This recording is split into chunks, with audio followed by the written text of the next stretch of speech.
Bonjour à tous, je suis Aurélie, Community Manager et formatrice en réseaux sociaux. J'ai lancé Rencontrons le Monde en juin 2020 pour vous faire découvrir ou redécouvrir l'Amérique du Sud à travers des francophones qui y vivent ou y ont vécu même une expérience. Leur point commun, c'est d'avoir osé changer le cours de leur vie. Si vous voulez suivre les coulisses du podcast, je vous invite à nous rejoindre sur Instagram et Facebook Rencontrons le Monde. Vous pouvez aussi me retrouver sur rencontronlemonde.com ainsi que sur votre plateforme d'écoute préférée. Les liens sont directement dans la description de cet épisode. Donc bonjour Yves, bienvenue dans le podcast. Je suis ravie de te recevoir aujourd'hui. Bonjour Aurélie. Est-ce que tout d'abord tu peux commencer par te présenter Oui, bien sûr. Alors, donc je m'appelle Yves Millière, j'ai 45 ans, ça fait presque 8 ans maintenant que je vis en Colombie. Je suis économiste de formation. Donc voilà, j'ai étudié 5 ans, une maîtrise de sciences de gestion, ensuite une spécialisation en économie. Je ne sais pas si c'est le bon moment pour en parler, mais je suis arrivé en Colombie un petit peu pour des raisons de cœur. En ce moment, je travaille dans ce qui est ma passion depuis toujours, c'est-à-dire le cyclisme. Justement, moi j'aimerais te poser la question, pourquoi as-tu souhaité venir en Colombie il y a 8 ans? Qu'est-ce qui t'a poussé donc à venir vivre dans ce pays? Voilà, en fait, ma future épouse et moi-même, nous sommes rencontrés en Angleterre il y a un peu plus de 8 ans. Parmi nos projets, nous avions souhaité au bout d'un moment nous installer en Colombie, donc c'est ce que nous avons fait. D'accord. Depuis, le pays m'a plu, l'entreprise que j'ai montée également fonctionne bien, donc tous ces éléments ont fait que je suis resté. Et puis, donc voilà, pour le moment, on est installé ici et on espère que ça va durer encore un petit moment. D'accord, je te le souhaite aussi. Mais alors attends, moi j'ai une petite question qui me vient tout de suite. Tu as dit que tu es économiste de formation. Actuellement, donc tu as monté ton entreprise. Qu'est-ce qui t'a poussé justement à changer complètement de voie, de formation? Quelles ont été tes envies et pourquoi ce changement En fait, moi, ma passion depuis toujours, c'est le cyclisme. J'ai commencé à faire du vélo et très rapidement la compétition à 15 ans. Et quand je suis arrivé ici, bon, je le savais déjà un peu puisque j'en avais entendu parler en suivant les grandes compétitions au niveau mondial. Je savais qu'il y avait des très bons coureurs en Colombie. Oui. Mais j'avais quand même pas jaugé, on va dire, vraiment la passion qu'il y a ici pour ce sport. Et je m'en suis rendu compte, en fait, la première année où je suis resté ici, donc en 2014, j'ai fait également une année de compétition ici et tout le monde me demandait, comme j'étais un peu l'étranger du peloton, tout le monde me disait « Ah, mais mon rêve, c'est d'aller sur le Tour de France. C'est compliqué au niveau des hôtels, des réservations, tout ça. Si tu pouvais faire quelque chose un jour, proposer un voyage, ce serait une bonne expérience pour nous. Et les gens me disaient, tu trouveras forcément des clients, des personnes intéressées par ce type de projet. Oui. Donc voilà, ça a démarré comme ça en fait. Et pour entrer un peu plus dans le détail, en fait, dès que le Tour de France 2015 a été présenté, donc à la fin 2014, j'ai mis en place un circuit touristique qui suivait les 10-12 derniers jours du Tour de France de l'année suivante. Et j'ai présenté le projet à l'ambassadeur de l'époque, donc c'était Jean-Marc Laforêt à l'époque. Ok. Il était très enthousiaste par rapport à ce projet, puisque c'est aussi un projet qui met en avant le pays, donc la France. Bien sûr.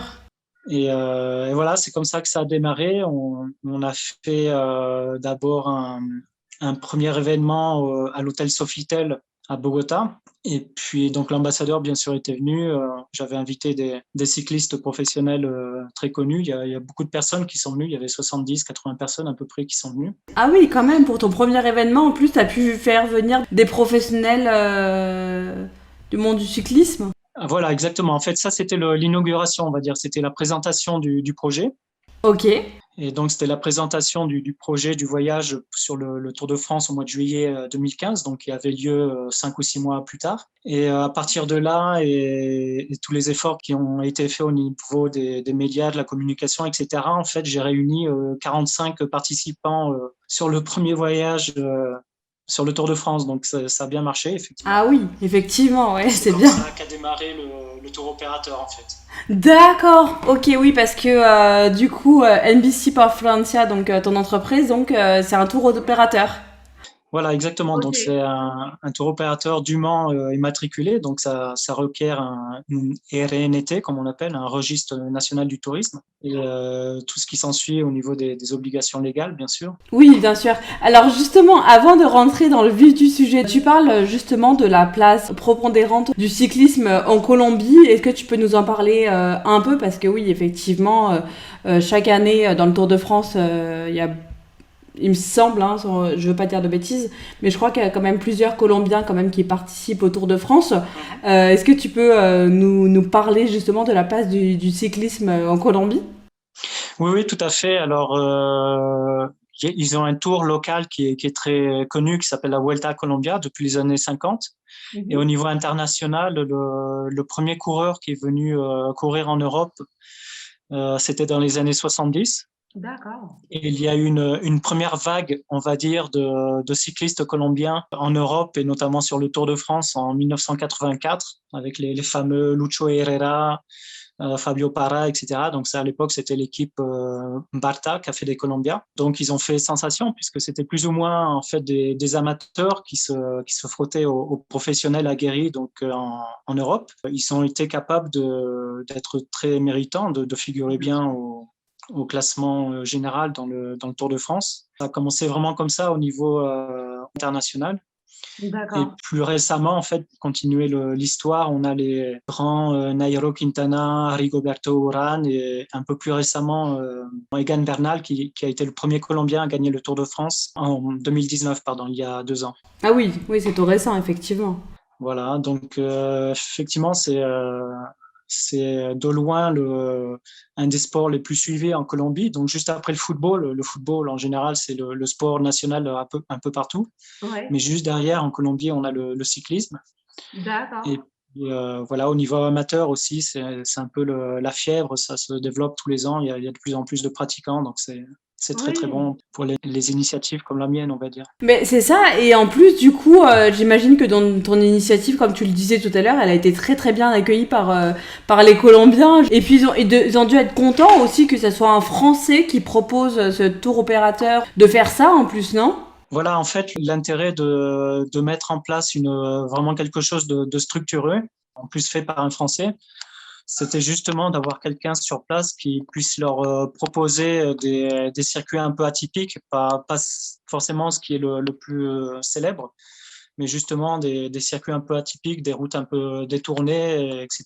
Et un peu d'aller dans les villages qui étaient aux environs du parcours du Tour de France D'accord. et en les mettant en relation à chaque fois avec des guides locaux. En général, je travaille avec des guides des offices de tourisme local et D'accord, qui ok. leur permettent un peu de connaître les spécificités de telle ou telle ville qu'on traverse ou tel village qu'on traverse à chaque fois tout au long du parcours. D'accord, ok. Mais justement, parce que tu parles des offres, mais est-ce que tu arrivais bien quand même à proposer des circuits un peu hors des sentiers battus, enfin comme ce que tu disais, pour faire vraiment découvrir la région avec des guides locaux, tout en réussissant à suivre vraiment le Tour de France? C'était pas trop difficile du coup? Parce que Alors, j'imagine que chaque année, il y a des milliers de touristes qui viennent suivre le Tour de France. Oui, oui, tout à fait. C'est une tâche un peu compliquée, effectivement, mais il y a quelque chose qui m'a quand même beaucoup servi, c'est les 20 et quelques années de compétition que j'ai faites en France. Donc, je connais bien le terrain. Je fais beaucoup de kilomètres d'entraînement. En général, je fais entre 18 et 20 000 kilomètres de vélo par année. Donc, Ah, quand même.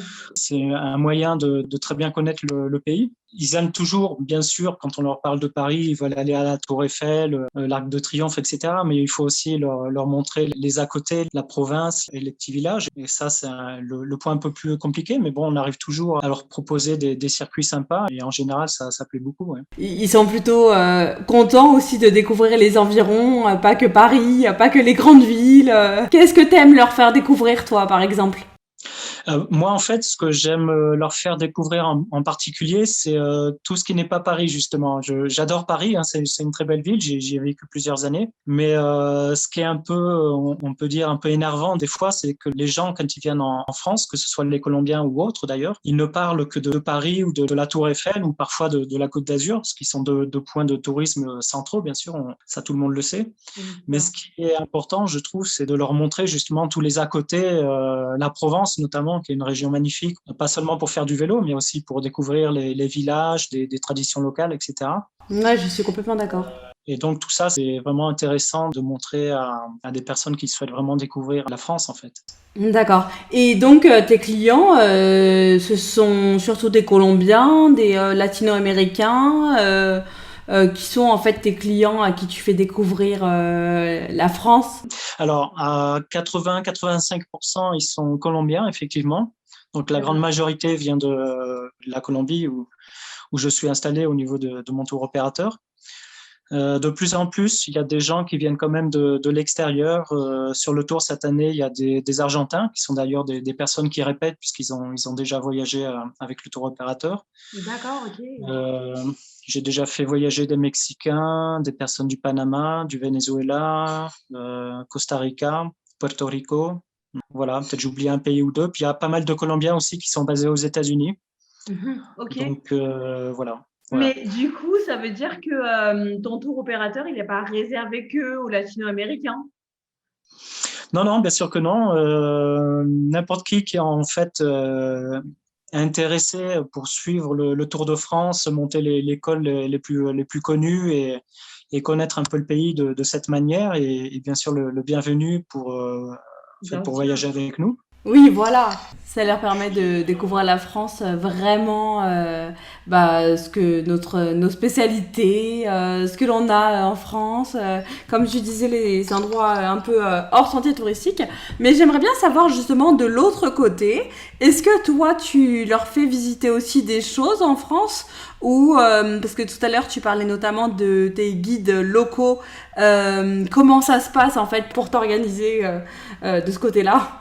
Alors, ouais, dans toute la phase de préparation, donc au niveau, une fois que la réservation des hôtels et du temps de transport sur place et aussi les transports aériens a été faite, quand s'approche le Tour de France, en fait, 2-3 mois avant, j'organise les circuits touristiques locaux. En général, ils sont plutôt destinés aux accompagnateurs, c'est-à-dire les accompagnateurs, c'est l'épouse du cycliste ou les enfants, etc. Parce que dans mes groupes de 40 et quelques personnes, tout le monde ne fait pas du vélo. En général, il y a une trentaine de personnes qui font du vélo.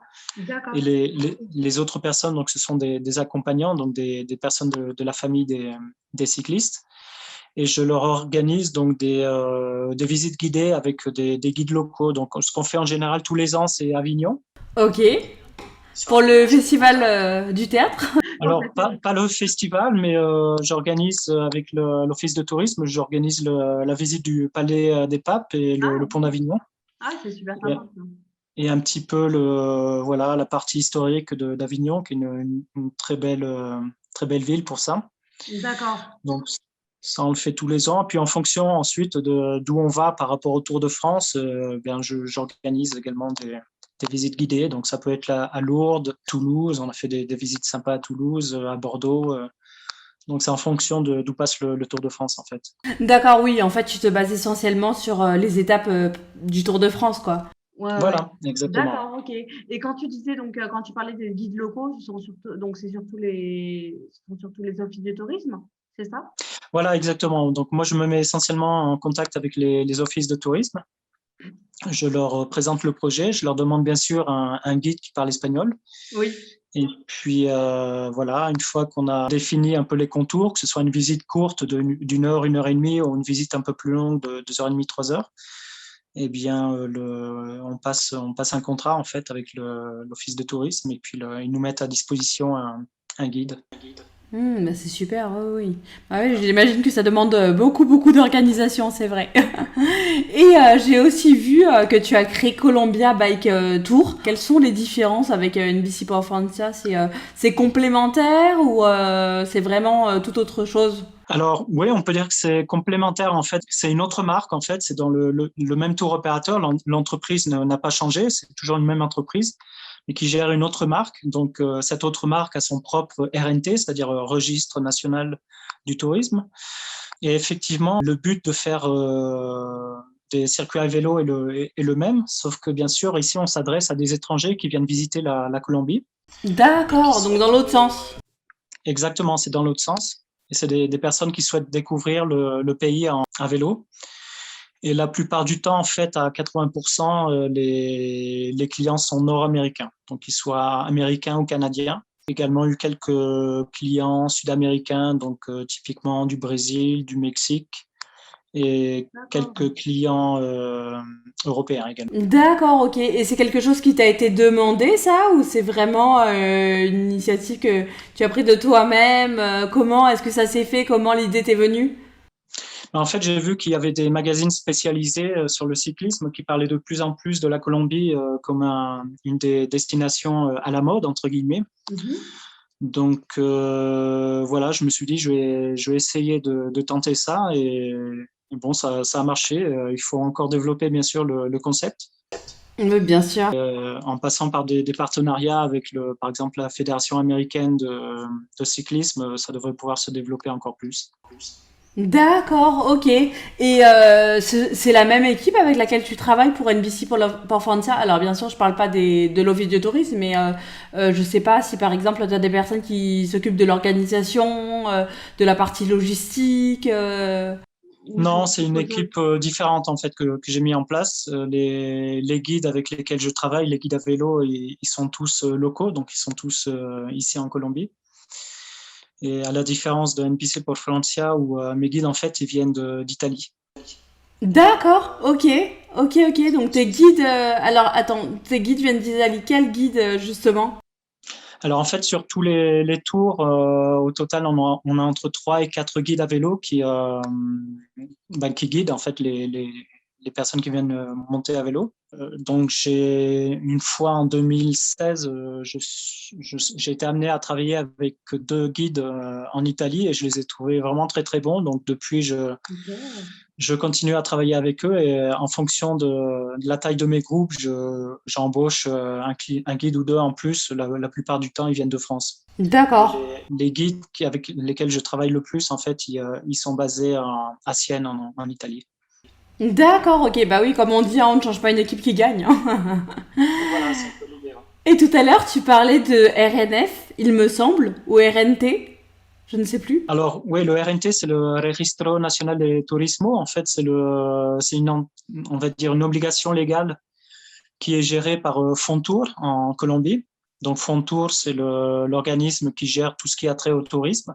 D'accord. Et en fait, c'est un registre qui permet d'exercer légalement une activité dans le tourisme. Donc, que ce soit tour opérateur ou dans le transport ou dans l'hôtellerie, etc. Et justement, qu'est-ce qu'ils demandent pour l'avoir? Quelles sont les procédures à suivre? Quelle est la procédure à suivre pour avoir ce RNT? Alors, en fait, il faut avoir déjà une existence légale, donc que ce soit en tant que persona naturale ou en tant que persona jurídica. Donc, dans mon cas, c'est persona jurídica, c'est-à-dire une entreprise. D'accord. Et voilà, démontrer qu'on paye des impôts, puisque c'est important pour le développement du pays.